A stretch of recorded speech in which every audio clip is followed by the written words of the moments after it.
मैं विकास विश्वकर्मा आप सबका स्वागत करता हूं हमारे इस यूट्यूब चैनल में जिसका नाम है विकास स्टडी पॉइंट्स। तो दोस्तों इस वीडियो में हम बात करने वाले हैं कि आज जो पॉलिटिकल साइंस का जो पेपर था, मिड टर्म का जो एग्जाम था, ठीक है, जो मिड टर्म का एग्जाम था उसका पेपर तो हो गया। अब आंसर की बात कर लेते हैं कि आंसर की क्या है, किन किन बच्चों ने कितना कितना क्या क्या किया है, आप सारा चीज देखना है इसमें, ठीक है। और जितनी भी चीजें बता रहा हूं उसमें मैक्सिमम टू मैक्सिमम जितनी भी चीजें हैं आप लोग समझने की कोशिश करना, ठीक है। और आई होप सबका पेपर अच्छे से गया होगा, ठीक। तो चलिए स्टार्ट करते हैं। तो जैसे कि पहला क्वेश्चन जो आया था, लिखा है कि भारत में संविधान संशोधन के विषय में निम्नलिखित में से कौन सा कथन सही नहीं है। तो इस क्वेश्चन का जो आंसर हो जाएगा वो हो जाएगा आंसर नंबर सी, क्योंकि इसमें लिखा है कि संविधान संशोधन को पुष्टि करने के लिए जनमत संग्रह की आवश्यकता होती है। जनमत यानी कि जनता की संग्रह। आपको पता है कि अगर जनमत कराने लगे तो जनता अगर वोटिंग देने लगे, उसका समर्थन हम लेने लगे तो कितना टाइम निकल जाएगा। तो इस तरीके से संशोधन हो पाएगा क्या? नहीं हो पाएगा। इस वजह से ये जो पॉइंट है, सी पॉइंट है, गलत है। तो इसमें कथन में सही नहीं पूछा गया है, तो सी पॉइंट सही नहीं है, बाकी तीनों क्या है, सही है। तो पहले का ऑप्शन क्या आ जाएगा, सी। इसके अलावा ये मॉर्निंग शिफ्ट का मैं कर रहा हूं और इवनिंग शिफ्ट का मैं शाम को मतलब इसके बाद जो वीडियो आएगी उसमें मैं करके दिखा दूंगा। अभी मॉर्निंग का देख लीजिए। आगे क्या लिखा है कि स्वतंत्र भारत के प्रथम राष्ट्रपति कौन थे। तो राष्ट्रपति बहुत इजी क्वेश्चन है, तो आपको पता है डॉक्टर राजेंद्र प्रसाद थे, ठीक। इसके अलावा तीसरे क्वेश्चन की बात करें तो संविधान सभा की बैठक की अवधि कितनी रही है। तो 2 वर्ष 11 माह 18 दिन, ठीक है, 2 वर्ष 11 माह 18 दिन रही है। तो सी ऑप्शन हो जाएगा इसका बिल्कुल ही करेक्ट।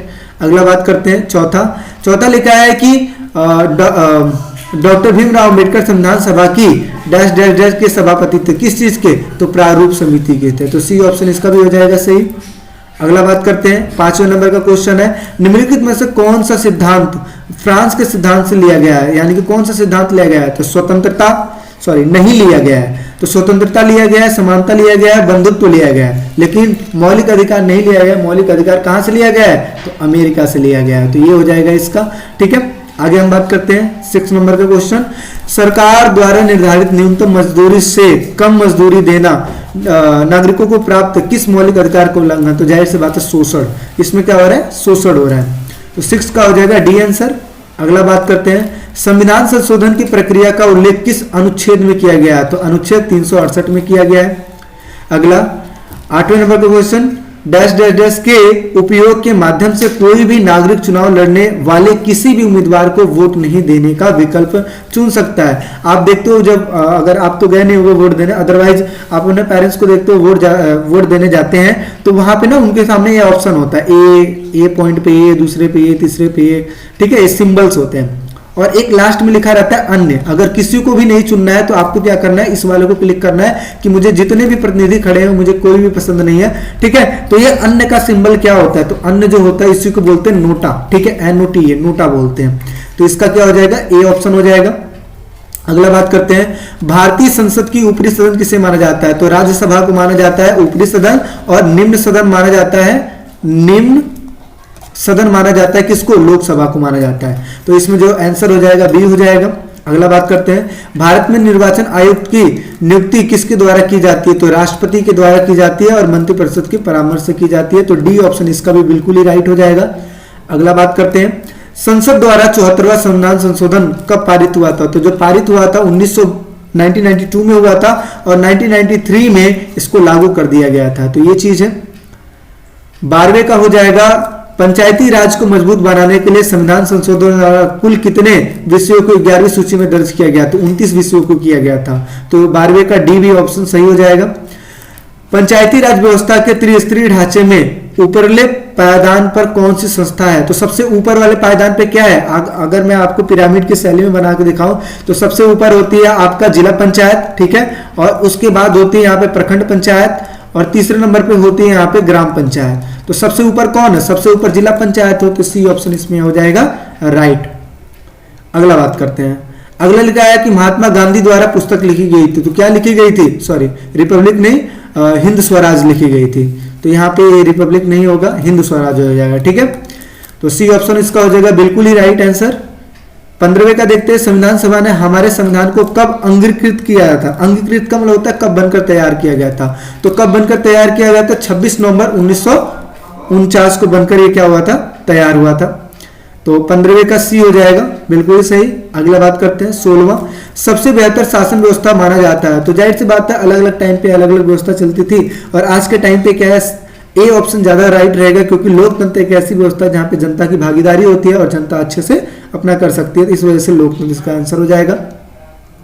17वां देखते हैं, हमारे संविधान की प्रस्तावना में किस प्रकार के न्याय का उल्लेख किया गया है। तो समानता, सामाजिक, आर्थिक और राजनीतिक तीनों ही किया गया है, इस वजह से डी ऑप्शन हो जाएगा इसको बिल्कुल ही आंसर। 18वें का बात करते हैं, तो 10 दिसंबर को कौन सा दिवस मनाया जाता है। तो जाहिर सी बात है मानवाधिकार दिवस मनाया जाता है, तो सी ऑप्शन इसका हो जाएगा बिल्कुल राइट। 19वें की अगर बात करते हैं तो 1948 में संयुक्त राष्ट्र की डैश डैश डैश ने मानव अधिकारों की सार्वभौमिक घोषणा को स्वीकार किया था तथा लागू किया था। तो किसने किया था, तो ये महासभा ने किया था, लेकिन यहाँ पे महासभा का ऑप्शन तो है नहीं, इस वजह से यहाँ पे हम क्या मान लेंगे, सामान्य सभा ने। ठीक है, तो 19वें का ए हो जाएगा। अगला बात करते हैं, तो 20वें नंबर का क्वेश्चन क्या लिखा है, निम्नलिखित में से कौन से राजनीतिक अधिकार है। तो वोट डालना राजनीतिक अधिकार है, चुनाव लड़ना बिल्कुल ही है, राजनीतिक पार्टी बनाना बिल्कुल ही राजनीतिक अधिकार है, और चुनाव प्रचार को करना ये भी राजनीतिक अधिकार है। तो डी ऑप्शन इसमें क्या हो जाएगा, बिल्कुल ही सही हो जाएगा।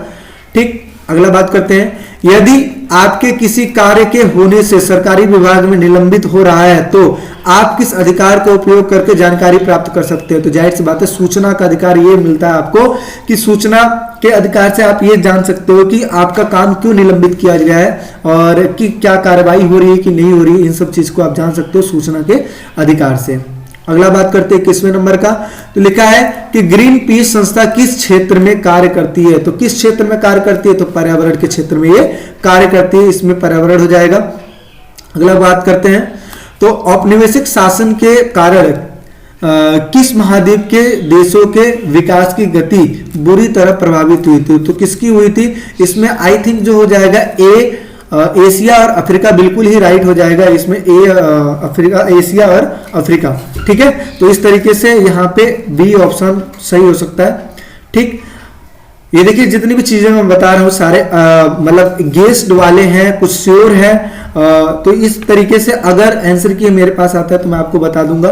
वैसे तो सारे क्वेश्चन मैक्सिमम सारे के सारे सही हैं, अगर बाई चांसली किसी भी चीज में अगर मिस्टेक होती है तो वो आप कमेंट सेक्शन में मुझे बता दीजिएगा कि क्या चीज है। ठीक है, एक बार मैं भी रीचेक कर लूंगा, बाकी आई थिंक सारा चीज सही है। ठीक है, अगला बात करते हैं, मानव विकास प्रतिवेदन वार्षिक तौर पर किसके द्वारा प्रकाशित किया जाता है। तो जाहिर सी बात है कि यूएनडीपी के द्वारा किया जाता है। अगला 25वें नंबर का क्वेश्चन है कि निम्नलिखित में से कौन सा मौलिक अधिकार का सबसे सटीक वर्णन है। तो सबसे सटीक वर्णन अगर मैं यहाँ पे देखूं तो ये सी और डी दोनों ही हो सकता है, लेकिन अगर यहाँ पे मैं इन दोनों में सबसे ज्यादा प्रायिकता की बात करूं तो डी को मैं देना चाहता हूं। क्यों देना चाहता हूं, क्योंकि ये संविधान द्वारा प्रदत्त अधिकार होते हैं और इन पर क्या होता है, प्रतिबंध नहीं लगाया जा सकता है, क्योंकि मौलिक अधिकार एक ऐसा अधिकार होता है जो कि जिसके लिए सर्वोच्च न्यायालय तक आप जा सकते हो, सर्वोच्च न्यायालय इस चीज को लागू कर देगा। ठीक है, तो इसमें डी सही होगा, लेकिन मैं सी को क्यों बोल रहा हूं, सी को भी मैं इस वजह से बोला क्योंकि ये भी संविधान द्वारा प्रदत्त होते हैं और सुरक्षित भी होता है। सुरक्षित क्यों होता है, क्योंकि आपको पता है 6वां जो मौलिक अधिकार संवैधानिक उपचारों का अधिकार है, उसके द्वारा क्या होता है, उसके द्वारा संविधान के और मौलिक अधिकारों को सुरक्षित किया जाता है, इस वजह से सी भी हो सकता है। अदरवाइज अगर मैं रेशियो के हिसाब से बताऊं तो जो डी है, डी को मैं देना चाहूंगा 90% और सी को देना चाहूंगा मैं 70%। ठीक है,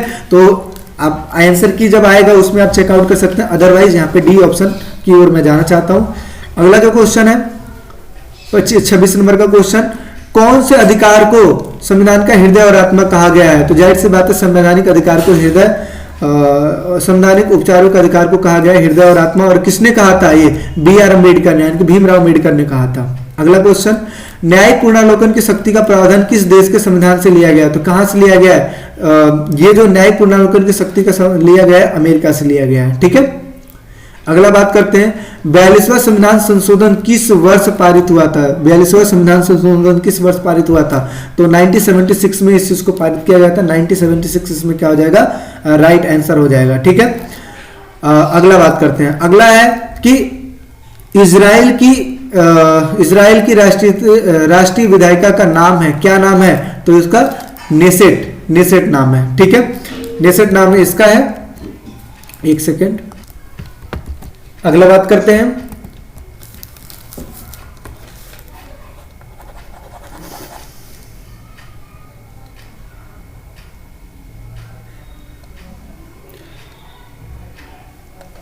अगला देखिए क्या लिखा हुआ है यहाँ पे, 29 हो गया। 30वें नंबर का, परिसीमन आयोग का गठन कौन करता है? तो कौन करता है? तो परिसीमन आयोग का गठन जो करता है राष्ट्रपति करता है, ठीक है। अगला 31वें नंबर का, भारत में किस वर्ष मताधिकार के लिए आयु को 21 वर्ष से घटाकर क्या कर दिया गया था? 18 कर दिया गया। तो ये है बी ऑप्शन इसका हो जाएगा राइट, क्योंकि 1989 में ये चीज कर दिया गया था, तो इस वजह से बी आंसर हो जाएगा इसका राइट। आगे हम बात करते हैं, अगला लिखा है कि कथन गलत चुने। तो इसमें कौन सा कथन गलत है? तो ये चीज लिखा है कि भारतीय संविधान ने लोगों को स्वतंत्रता की गारंटी दी है, बिल्कुल सही है। स्वतंत्र व्यक्ति का मौलिक अधिकार, स्वतंत्रता व्यक्ति का मौलिक अधिकार है, बिल्कुल ही राइट है। सरकार की नीतियों का नागरिकों पर असर नहीं पड़ता है, बिल्कुल ही गलत है। तो इस वजह से सी ऑप्शन इसमें सही होगा, ठीक है, 32 का सी। अगला बात करते हैं, 33 नंबर का क्वेश्चन लिखा है कि निम्नलिखित में से कौन से दार्शनिक है? तो प्लेटो, अरस्तु, प्लेटो, सुकरात तीनों ही है, इस वजह से डी ऑप्शन हो जाएगा इसका बिल्कुल राइट। अगला बात करते हैं, 34 नंबर का क्वेश्चन है, तो विभाजन के बाद संविधान सभा के सदस्यों की संख्या 299 रह गई थी, ठीक है, ये तो बिल्कुल ही राइट है। अच्छा, आगे कारण क्या दिखाया है? विभाजन के दौरान पाकिस्तान के क्षेत्रों से चुनकर आए सदस्य भारतीय संविधान सभा के सदस्य नहीं रहते, बिल्कुल ही सही है। तो इस वजह से यहाँ पे अभिकथन भी सही है और जो कारण है वो अभिकथन की सही स्पष्टीकरण कर रहा है, इस वजह से ए ऑप्शन हो जाएगा यहाँ पे बिल्कुल ही राइट।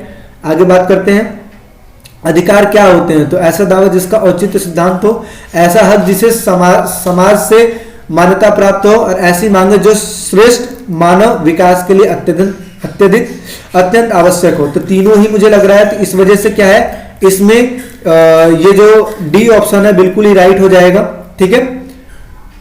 आगे हम बात करते हैं, आगे लिखा है कि नागरिक स्वतंत्रता के अर्थ में सम्मिलित है। तो क्या चीज सम्मिलित है? विचारों की स्वतंत्रता के व्यक्ति, बिल्कुल ही सही है। असहमत प्रकट करने की अधिकार, अगर आप किसी बात से असहमत हो तो भी प्रकट कर सकते हो, तो यहाँ पे ए और बी दोनों ही सही हो जाएगा, इस वजह से यहाँ पे सी आंसर सही है, ठीक है। आगे, नागरिकों को अपने अधिकारों पर लगाए जाने वाले नियंत्रण के बारे में सदैव क्या रहना चाहिए? जागरूक रहना चाहिए, तो इसका बी आंसर हो जाएगा। 38वां का क्या हो जाएगा? चिपको आंदोलन कहां से है? तो उत्तराखंड से, मैंने आपको बताया था उत्तराखंड से। अगला, movement for survival of Ogoni peoples नाम आंदोलन किस देश से स्टार्ट हुआ था? तो ये स्टार्ट हो जाए नाइजीरिया से स्टार्ट हुआ था, तो इस तरीके से सी ऑप्शन इसका हो जाएगा। आगे, नीति निरपेक्ष तत्व या सिद्धांत गैर न्यायिक सिद्धांत अधिकार है। कारण क्या लिखा है? यदि सरकार किसी नीति निरपेक्ष तत्वों को लागू नहीं करती है तो हम न्यायालय में जाकर मांग नहीं कर सकते, उसे लागू कराने के लिए न्यायालय आदेश जारी न्यायालय सरकार को आदेश दे। कहने का मतलब क्या है? सबसे पहले समझिए यहाँ पे नीति निरपेक्ष तत्व क्या होता है। तो ये ऐसे अधिकार होते हैं जो कि राज्यों को दिए जाते हैं ताकि वो अपने राज्य का डेवलपमेंट कर सकते हैं, लेकिन इसको कोई कानूनी मान्यता प्राप्त नहीं है, यानी कि आप न्यायालय में जाकर आप इस चीज के लिए आप केस नहीं कर सकते। तो इस वजह से क्या है, इसको मतलब क्या है कि कानूनी मान्यता जो है आप इसके लिए केस लड़ सकते हो नहीं, बिल्कुल ही नहीं हो सकता है। तो इस वजह से यहां पे अगर मैं बोलूं तो यहां पे भी ए ऑप्शन बिल्कुल ही सही होगा, क्योंकि नीति निरपेक्ष तत्व जो होता है ये गैर न्यायिक अधिकार होते हैं, और इसके अलावा इसके लिए आप न्यायालय से कोई भी वो नहीं कर सकते, आदेश सरकार को आदेश नहीं दिलवा सकते। इस वजह से यहाँ पे ए ऑप्शन बिल्कुल ही सही होगा।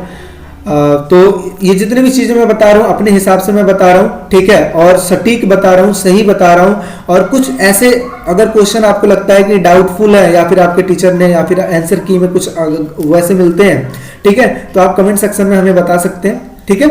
अगला बात करते हैं 41वां लिखा है कि संविधान सभा के सदस्यों ने भारत के लिए पृथक निर्वाचन मंडल को नहीं अपनाया।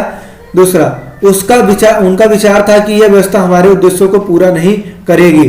तो ये बिल्कुल ही दोनों मुझे भी सही लग रहा है, ठीक है, कारण ये भी सही लग रहा है और इसके अलावा ये भी सही लग रहा है, क्योंकि अलग अलग पृथक निर्वाचन मंडल कर देंगे तो इससे क्या होगा, देश को खंडन होने का डर रहेगा और देश सही रूप से काम नहीं करेगी। इस वजह से इसका भी ए ऑप्शन क्या हो जाएगा, बिल्कुल ही राइट हो जाएगा। बात करते हैं अगला 42वां लिखा है कि राजनीतिक सिद्धांत हम सभी के लिए क्या है, प्रासंगिक है, बिल्कुल सही है।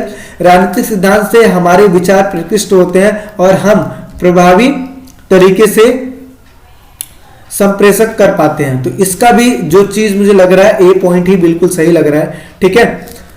तो इसका भी ये हो जाएगा। आगे हम बात करते हैं 43वें का। तो लिखा है कि अधिकार राजसत्ता को खास तरीके से काम करने की कुछ वैधानिक दायित्व तो क्या होता है, सौंपते हैं। और इसके अलावा कारण क्या दिया गया है, अधिकार सिर्फ ये नहीं बताते कि राज्य को क्या करना चाहिए, वे यह भी बताते हैं कि राज्य को क्या कुछ नहीं करना चाहिए। तो सिंपल सी चीज है यहाँ पे। अगर जो मेरे हिसाब से जो इसका पॉइंट सही लग रहा है मुझे, वो है ये तो सही है, अधिकार राजसत्ता को खास तरीके से काम करने के लिए कुछ वैधानिक दायित्व सौंपते हैं, ये तो सही है।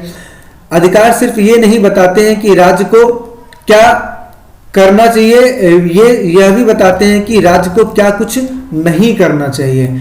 तो ये अधिकार नहीं बताते हैं कि आपको क्या कुछ नहीं करना चाहिए। तो मेरे हिसाब से इसमें ए पॉइंट मुझे सही लग रहा है, ठीक है, बी पॉइंट मुझे सही नहीं लग रहा है। तो इस तरीके से अगर मैं मानूं तो यहाँ पे 43वें का डी मुझे लग रहा है, ठीक है। बाकी आंसर की में हम देख लेंगे कि क्या सही है क्या नहीं है। अगर आपके पास आंसर की पहले आ जाता है तो आप कमेंट सेक्शन में बता सकते हैं, ठीक है। आगे हम बात करते हैं 44वें का। तो यहाँ पे लिखा है वर्ल्ड वाइड लाइफ फंड का संबंध निम्नलिखित में से किससे है। तो किससे है, तो जाहिर सी बात है ये पर्यावरण एवं वन्य जीव के संरक्षण से है, ठीक। अगला बात करते हैं 45वें का।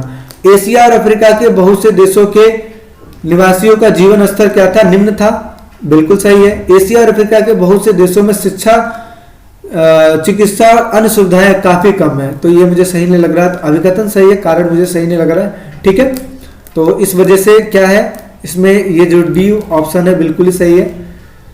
नेक्स्ट बात करते हैं 46वां। निम्नलिखित में से कौन एक आदर्श विकास परियोजना के विशेषता है। तो टिकाऊ, न्यायपूर्ण, लोकतांत्रिक, सहभागिता, तीनों सही है। इस वजह से यहाँ पे क्या होगा, डी ऑप्शन हो जाएगा, बिल्कुल ही राइट। अगला बात करते हैं 47वां।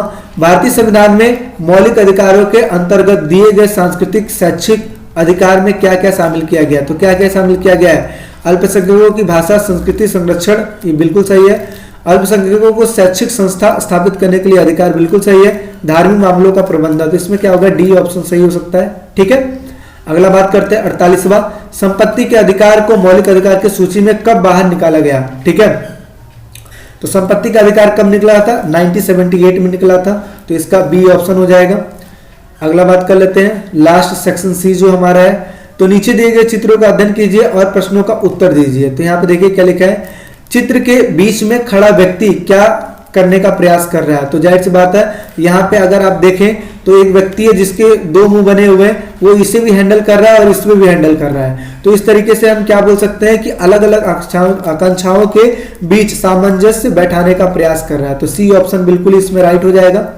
अगला बात करते हैं, अगला है यहाँ पे एक इमेज है और यहाँ पे एक नेता खड़े हैं और जो चीजों को समझा रहे हैं। तो यहाँ पे लिखा है इस कार्टून में नेताजी चिंतित है, क्यों नजर आ रहे हैं। तो ये इस वजह से नजर आ रहे हैं क्योंकि निर्वाचन आयोग ने उन सभी शक्तियों का प्रभावशाली ढंग से प्रयोग करना शुरू कर दिया है और उससे संविधान से जो पहले मिला है कि संविधान ने जो भी शक्तियां निर्वाचन आयोग को दे रखी है वो उन शक्तियों का बहुत ही अच्छे ढंग से यूज कर रहा है। तो इस वजह से ए पॉइंट यहाँ पे हो जाएगा। अगला